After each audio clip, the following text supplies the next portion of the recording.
ಬೆಂಗಳೂರಿನಲ್ಲಿರುವಂತಹ ನಮ್ಮ ಮೆಟ್ರೋಗೆ ಈಗ ಬಾಂಬ್ ಬೆದರಿಕೆಯೊಂದು ಬಂದಿದೆ. ನಿಜಕ್ಕೂ ಕೂಡ ಒಬ್ಬ ಬಾಂಬ್ ಬೆದರಿಕೆ ಹಾಕಿದ್ದಾನಂತೆ. ಒಂದು ನಿಲ್ದಾಣವನ್ನು ನಾನು ಬ್ಲಾಸ್ಟ್ ಮಾಡ್ತೀನಿ, ಮೆಟ್ರೋ ನಿಲ್ದಾಣವನ್ನು ಅಂತ ಹೇಳಿ.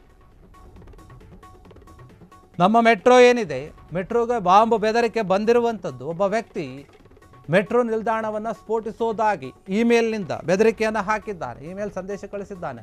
BMRCಯಲ್ಲಿ ಒಂದು ಅಧಿಕೃತ ಮೇಲ್ಗೆ ಅಪರಿಚಿತ ವ್ಯಕ್ತಿ ಮೇಲ್ ಕಳಿಸಿದ್ದಾನೆ. ಈ ಬೆದರಿಕೆ ಏನಿದೆ, ಈ ಮೇಲ್ ನವೆಂಬರ್ 14 ರಾತ್ರಿ 11:30ಕ್ಕೆ ಸುಮಾರಿಗೆ ಬಂದಿರುವಂಥದ್ದು. ಈಗ ಅದು ಬೆಳಕಿಗೆ ಬರ್ತಾ ಇದೆ. ಎಚ್ಚೆತ್ಕೊಂಡಿದ್ದಾರೆ.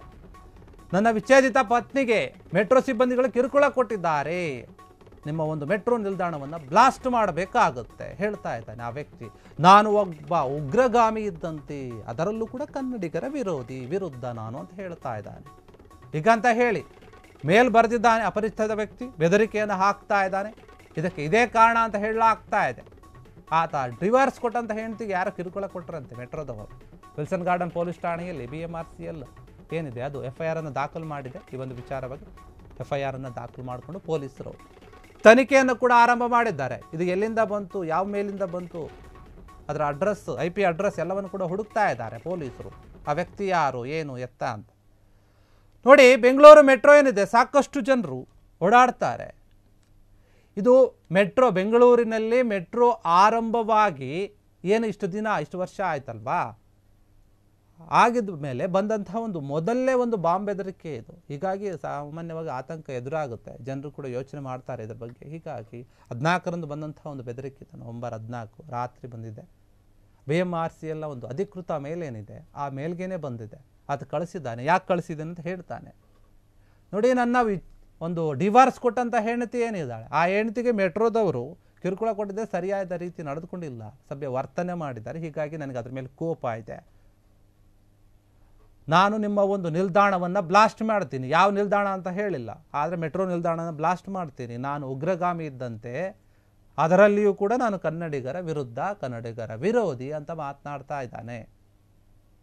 ಈ ಒಂದು ವಿಚಾರವಾಗಿ BMRCL ಏನು ಅದರ ಗಮನಕ್ಕೆ ಬರುತ್ತೆ, ಅಧಿಕೃತವಾದ ಒಂದು ಮೇಲನ್ನು ಚೆಕ್ ಮಾಡಿದಾಗ ಗೊತ್ತಾಗುತ್ತೆ ಈ ಒಂದು ವಿಚಾರ. ಗೊತ್ತಾದ ಕೂಡಲೇ ಅವರು ಎಚ್ಚೆತ್ಕೊಂಡು ಏನು ಮಾಡಿದ್ರೆ ಹೋಗಿ ಪೊಲೀಸ್ ಸ್ಟೇಷನ್ಗೆ ಕಂಪ್ಲೇಂಟ್ ಕೊಟ್ಟಿದ್ದಾರೆ, ವಿಲ್ಸನ್ ಗಾರ್ಡನ್ ಪೊಲೀಸ್ ಸ್ಟೇಷನ್ಗೆ. ಆ ಪೊಲೀಸರು ಕೂಡ ಪ್ರಕರಣವನ್ನು ದಾಖಲು ಮಾಡ್ಕೊಂಡು ಇದ್ರ ಬಗ್ಗೆ ತನಿಖೆಯನ್ನು ಕೂಡ ಆರಂಭಿಸಿದ್ದಾರೆ.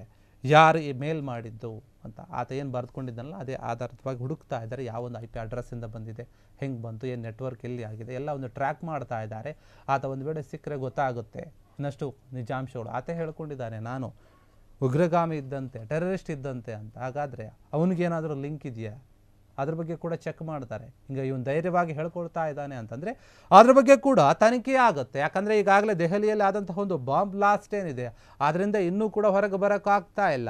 ಸಾಕಷ್ಟು ಚರ್ಚೆಗಳು ನಡೀತಾ ಇದೆ. ಅಲ್ಲಿ ಕೂಡ NIA ತನಿಖೆ ಮಾಡ್ತಾ ಇದೆ. ಹೀಗಿರುವಾಗಲೇ ಬೆಂಗಳೂರಿನಲ್ಲಿ ಒಬ್ಬ ನಾನು ಉಗ್ರಗಾಮಿ ಅಂತ ಹೇಳಿಕೊಂಡು, ಟೆರರಿಸ್ಟ್ ಅಂತ ಹೇಳಿಕೊಂಡು ಮೆಟ್ರೋ ನಿಲ್ದಾಣಕ್ಕೆ ಬಾಂಬ್ ಬೆದರಿಕೆ ಆಗ್ತಾನೆ. ನಿಜಕ್ಕೂ ಕೂಡ ಈ ಒಂದು ವಿಚಾರವನ್ನು ಗಂಭೀರವಾಗಿ ತೆಗೆದುಕೊಂಡಿದ್ದಾರೆ. ಅದ್ರ ಬಗ್ಗೆ ತನಿಖೆ ಆಗ್ತಾ ಇದೆ. ಯಾಕಂದರೆ ನಾವು ಯಾಮಾರೋಕ್ಕಾಗಲ್ಲ. ಹಿಂದೆ ಗಮನಿಸಿ ನೀವು, ದೆಹಲಿ ಬ್ಲಾಸ್ಟ್ಗೂ ಮುನ್ನ ಸಾಕಷ್ಟು ಈ ರೀತಿಯಾದಂತಹ ಒಂದು ಬಾಂಬ್ ಬೆದರಿಕೆ ಇಮೇಲ್ ಕರೆಗಳು ಬಂದಿತ್ತು. ಬೆಂಗಳೂರಲ್ಲಿ ಕೂಡ ಬಂದಿತ್ತು. ಇದಕ್ಕೆ ಸಂಬಂಧಪಟ್ಟ ಹಾಗೆ ಬೇರೆ ಒಂದು ಪೊಲೀಸ್ ಸ್ಟೇಷನಲ್ಲಿ ಕೂಡ ಪ್ರಕರಣ ಕೂಡ ದಾಖಲಾಗಿತ್ತು, ಹೊಸೂರು ಪೊಲೀಸ್ ಸ್ಟೇಷನ್ ಇದೆ ಅಲ್ಲಿ.